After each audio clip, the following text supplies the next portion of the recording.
morning, everybody. How you doing? Here with Gertrude and I this morning. Here are some new adventures of Gertrude. I'm so glad you guys could be here with us. Wish you could be here in person because it's a lot more fun, isn't it? Well, I reckon it would be. Well, you'll have to come when we go back to the library and go back to school. Well, I would love it. It's fun to take a break from all my work. Well, I see you got your big hat on. Have you already been out working this morning? Oh my glories, yes. I get out there at about 6 a.m. and get going in my garden, and I got my bees, don't forget. Well, I do know that you have your bees. So, I want to hear some things about what you've been doing the last few days. I haven't seen you. Well, well, I tried to put on these pantyhose today, trying to look nice for the kids, you know, and, they're just terrible to wear. Well, they are kind of bunched up at the bottom, but that's okay. Well, I had a hard time getting them on because I've got a corn on my toe, and not the kind you find on a cob. Oh, not corn on the cob, but corn on your toe. Oh, it's so pesky and bothersome. It right out hurts when I put my farm shoes on in the morning. Well, I am so sorry that you have a corn on your toe. What is that? Well, it's kind of a little bump in between your toes, and it hurts a right much. I don't like having it. I'd rather have corn on the cob, not corn on the toe. Well, that would be kind of a good thing. So, anything else going on? Well, I did play some bingo with my friends. I won twice. Well, that Harvey, remember I told you about Harvey playing? He won 4 times. I'm thinking he must have cheated. Well, I'm telling you, you can't cheat at bingo. It's just luck. Harvey just got a little luckier than you. Well, I disagree there. We're going to have to agree to disagree. That I do think I'm really good at it, but Harvey must have done something to win last night. He doesn't usually win. Well, that's an okay thing. You're not gonna believe the prize from last night. It was ridiculous. I brought it with me if you want to look at it. Well, let me look here. It's right down there. Pick it up. I'm gonna look the other way. It's so embarrassing. All right. Oh. You see what I'm talking about? It's a beanie, for heaven's sakes. That's worse than the little kitty notepad I won last time. Well, that is kind of funny. You might want to wear it sometime just for fun. No. Maybe. No. You could try it for Halloween. No. Well, I think it might be fun to wear. I might keep it and put it in my dress-up stuff. Well, you can have anything you want. Well, thank you. That's very nice. Well, I'm a right, polite, nice person. Has my sister been on lately? Yeah, she was. This week she has talked to us about sportsmanship, and she came on this week to talk to us about when we say things, it's not what we say, it's how we say it. Well, what in heaven's name does that mean? That makes no sense. She just talks gobbledygook sometimes. Well, it was not gobbledygook, it's really good. That sometimes we can say things, but if we use a bad tone of voice, it makes it sound like a bad thing. Well, I'm going to have to ask her about that. She can tell me some of it. Sometimes when we eat dinner together, she goes over all the stuff she talks to the kids about. So, well, my gosh, she brought a bunch of stuff. Well, I brought a few things from the garden. I was out there this morning planting brand new seeds for the, lots of things for my garden out there. Well, let's see what she brought. Well, I brought the seed packets. I already planted the seeds. Oh. Yep, there's a little corn. So you just take the seeds out of here and put them in the dirt. Yep, they start to grow. Here, I brought you a sample. I'm going to put your beanie hat on the floor. Oh my gosh. See? Take those little seeds. You can get them at Kmart, Walmart, Home Depot, Lowe's, and then you plant them in a little bit of dirt. Can you tip it over? And they start to grow just like that. When they get grown a bunch, then I put them in the dirt and they grow outside. I have myself a little garden. Well, that's a really nice thing. Uh-oh, Dexter's looking at some of your seed packets. Oh my, well, he can have them. They're empty. If he wants to eat them, he can eat them. Probably won't be too good for his digestion system. Well, I don't think it will be. Well, this afternoon, I got to get out and take care of my bees again. They are buzzing around like crazy. Harvey came out last week. He wanted to see what it was like. So I put him in a bee suit. Oh my gosh.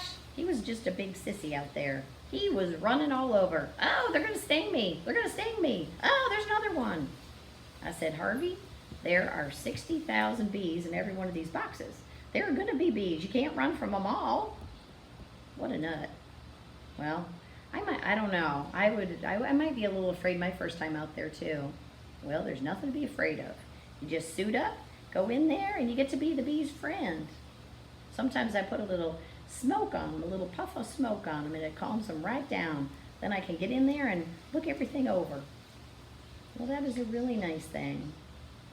Well, I am so glad you came today, and you know what? I just love when you come and tell us about the seeds and the planting and the bees. That's all like new stuff for us to be interested in. Yeah. Playing any more bingo this week? Nope, just on Monday nights. Well, maybe you'll win something more special next week. Well, maybe. They've got all kinds of things up there on the table. I always look them over real good and think what I'm wishing for that I might win if I win a bingo. So maybe next week. Well, you're a good sport about it. I try to be. Every once in a while I have to go, oh, dadgummit, but not very often. Well, I did with Harvey 3 times. Well, that's okay. Well, I'm very glad to see you, and I'm going to put you off in the corner. Well, I'm probably going to take off. I can't listen to the story today. Well, that's okay. We're going to read a story called Chicken Sunday. What? Chicken Sunday. Well, I love having chicken on Sunday. Sometimes we make a big meal and have chicken. Well, this is a really good story. The kids are going to like it. Well, thanks for coming in. Well, it's always a pleasure. Well, I'm off to do my gardening. See you later, kids. Can't wait to come in next time. I'm really enjoying this, actually. Well, I'm glad to have you come in. All right, I'm going to put you over here to let you take your tools and plants home, and we will see you the next time you come. You better believe it. I'll be here. Okay. All right. Here you go. I'm going to put you on a chair, and then you can head out when you're ready to. Oh, and I'm going to put your tools.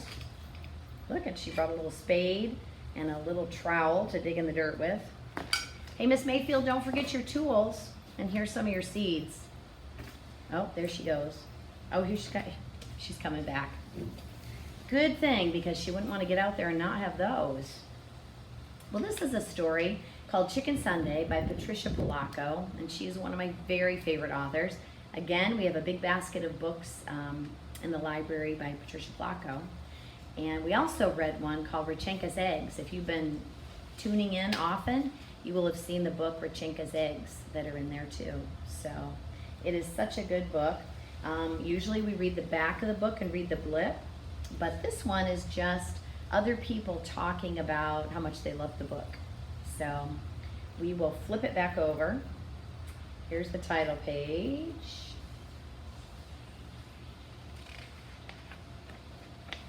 Here's the dedication page.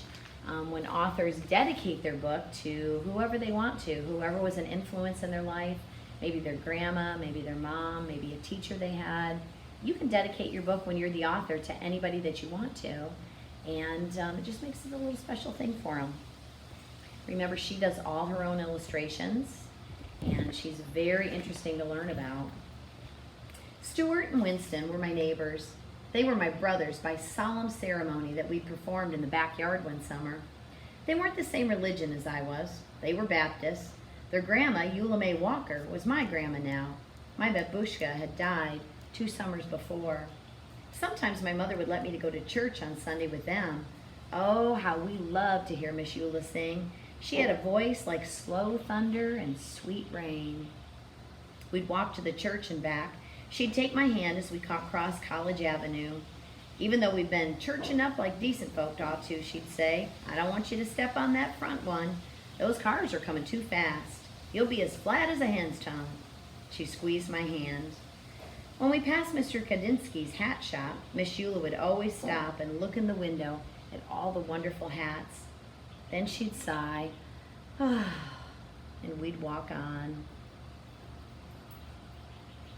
Wonder if that sigh meant that she might like to have one of those hats. Well, we called those Sundays Chicken Sunday because Miss Eula always fried chicken for dinner. Then there'd be collard greens with bacon, a big pot of Hoppin' John, corn on the cob, and fried spoon bread. On Sunday at the table, we watched her paper Her paper fan fluttered back and forth, pulling moist chicken fried air along with it. She took a deep breath. Her skin glowed as she smiled, and then she told us something we already knew. "Oh, that Easter bonnet in Mr. Gadinsky's window is the most beautiful I ever did see," she said thoughtfully. The three of us exchanged a look. We wanted to get that hat for her more than anything in the world. Oh, that's nice. And Patricia Polacco always puts real things in her picture from her life. And usually the stories come from her life somewhere, something that's happened to her. But see how those pictures look like real pictures? We don't know who they are, but she puts them in there for a specific reason. Well, Stuart reached into a hole in the trunk of our wish tree in the backyard. He pulled out a rusty Band-Aid tin. The three of us held our breath as we counted the money inside. We had been saving for weeks. "If we're going to get that hat for Miss Eula in time for Easter, we're going to need a lot more than this," he announced. "Well, maybe we should ask Mr. Gadinsky if we could sweep up his shop or something. We could earn the rest of the money," Stuart said. "I don't know," Winnie said fearfully. "He's such a strange old man. He never smiles at anyone. He always looks so mean." We all agreed it was worth a try anyway.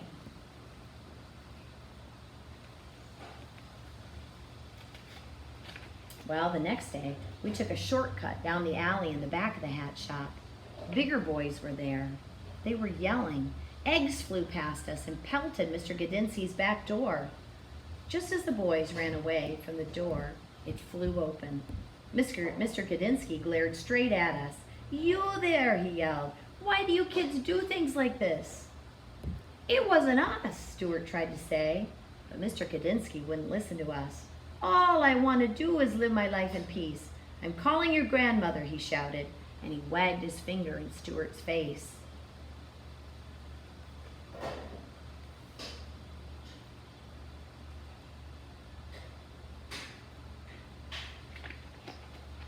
Well, Miss Eula was waiting in her living room for us. "Miss Eula, we didn't throw those eggs," I sobbed. "Some big boys did," Stuart sputtered. "Well, what were you doing at the back of his hat shop in the first place?" she asked. Well, we knew we couldn't tell her the truth, so we just sat there and cried. She looked at us for a long while. "My baby dears, I want to believe you. Heaven knows I brought you children up to always tell the truth. If you say you didn't do it, I believe you. It's too bad, though," she went on to say. "That poor man has suffered so much in his life. He deserves more than eggs thrown at him. You know, he thinks you threw those eggs.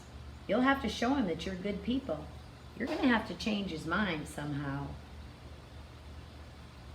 There's another real picture on her table. Well, now they're in a pickle.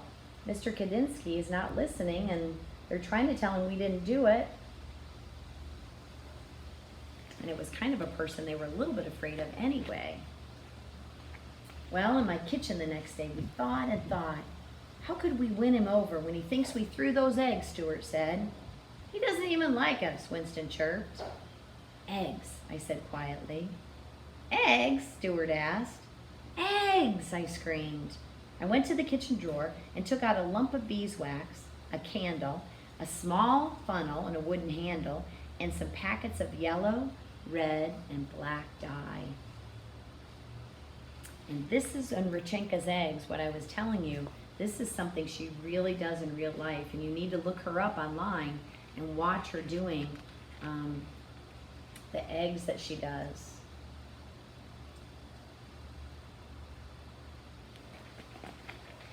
Mom helped me show the boys how to decorate eggs the way my bubby had taught us, the way they do it in the old country. We made designs on the eggshells with hot wax, and then we dyed them, and it finally melted the wax patterns off. We put the eggs in a basket, even though we were afraid, and we marched into Mr. Gadinsky's shop and put them on the counter. There they are making the eggs.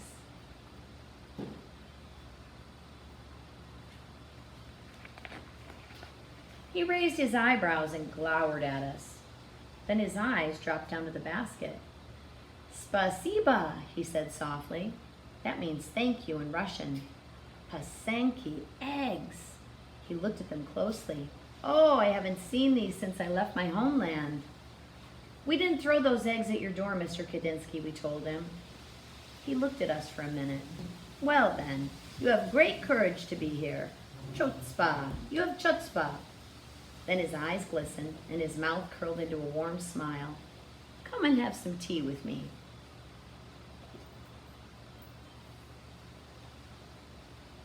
Looks like maybe they're forgiven. Well, we spent the whole afternoon talking together, having poppy seed cake and strong tea. He told us about his life, and we told him about ours. When we finally got the courage to ask about doing odd jobs to earn some extra money, he apologized and told us that there was no work. We didn't tell him what we wanted the money for. It just didn't seem the right thing to do. But our hearts sank. I'll tell you this, he said thoughtfully. These eggs are as beautiful as my hats. Stuart, Winnie, and I looked at each other. It's almost Easter, he went on to say. I'm sure that people would love these eggs. Set up a table and you can sell them right in my shop. I bet the kids are going like this. Great idea. And how sweet of them to go to all that effort just so they can buy Miss Eula an Easter hat. Well, for the next few days, we worked very hard. We made almost a dozen Pasanki eggs. When people came in, they picked them up and said things like, oh, beautiful, splendid, oh, how intricate, glorious. We sold all the eggs in one single day.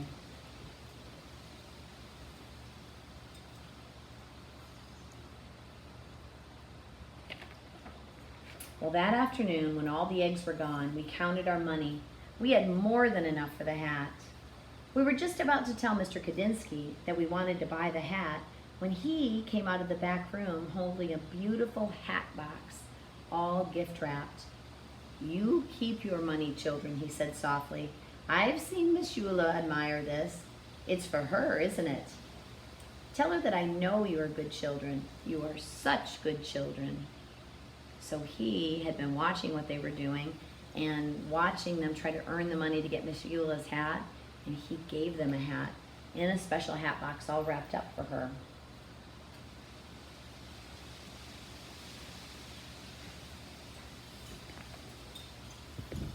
Well, when Easter Sunday arrived, we thought our hearts would burst as we watched Miss Eula open her hat box. She held us all close and big tears rolled down her cheeks.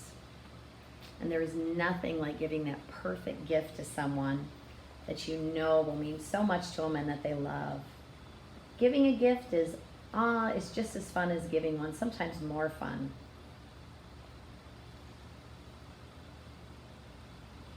And you know, usually when you're going through a story, there's a place where a change happens in the story, and then the rest of the story plays out a different way than you thought. So in the beginning of the story, they thought he was kind of a mean man and didn't talk very much, and they were afraid of him. And by the end of the story, they had a change of heart, they had a change of attitude, a change of mind, and he turned out to be a really wonderful person. Our hearts sang right along with the choir that day. She looked so beautiful in that hat. When it was time for her solo, we knew that she was singing just for us. Her voice was like slow thunder and sweet rain.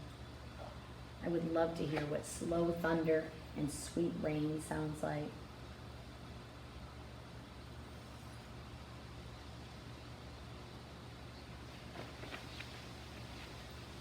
Later that day, Miss Eula sat at the head of the table and she said, oh, baby dears, I can die happy now. And after I'm dead on chicken Sundays, I want you to boil up some chicken bones, gravy and all, and pour it over my grave. So late at night when I'm hungry, I can reach out and have me some. Then she rolled her head back and laughed from a deep, holy place inside.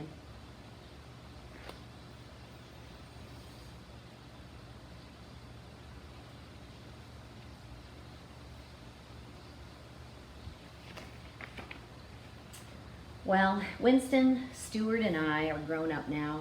Our old neighborhood has changed some, yet still familiar too. The freeway rumbles over the spot where Mr. Kadinsky's shop once stood. I think of him often and his glorious hats. We lost Miss Eula some time back, but every year we take some chicken soup up to Mountain View Cemetery and we do just what she asks. Sometimes when we're especially quiet inside, we can hear singing, a voice that sounds like slow thunder and sweet rain. And one thing I know about Patricia Polacco is her stories are about something that's happened into her life. And this is her and what she looks like. So this must be an experience that happened in her life, and one that she wanted to tell about, because they're always in her story. She always puts real pictures of people in it that always have some significant meaning to her.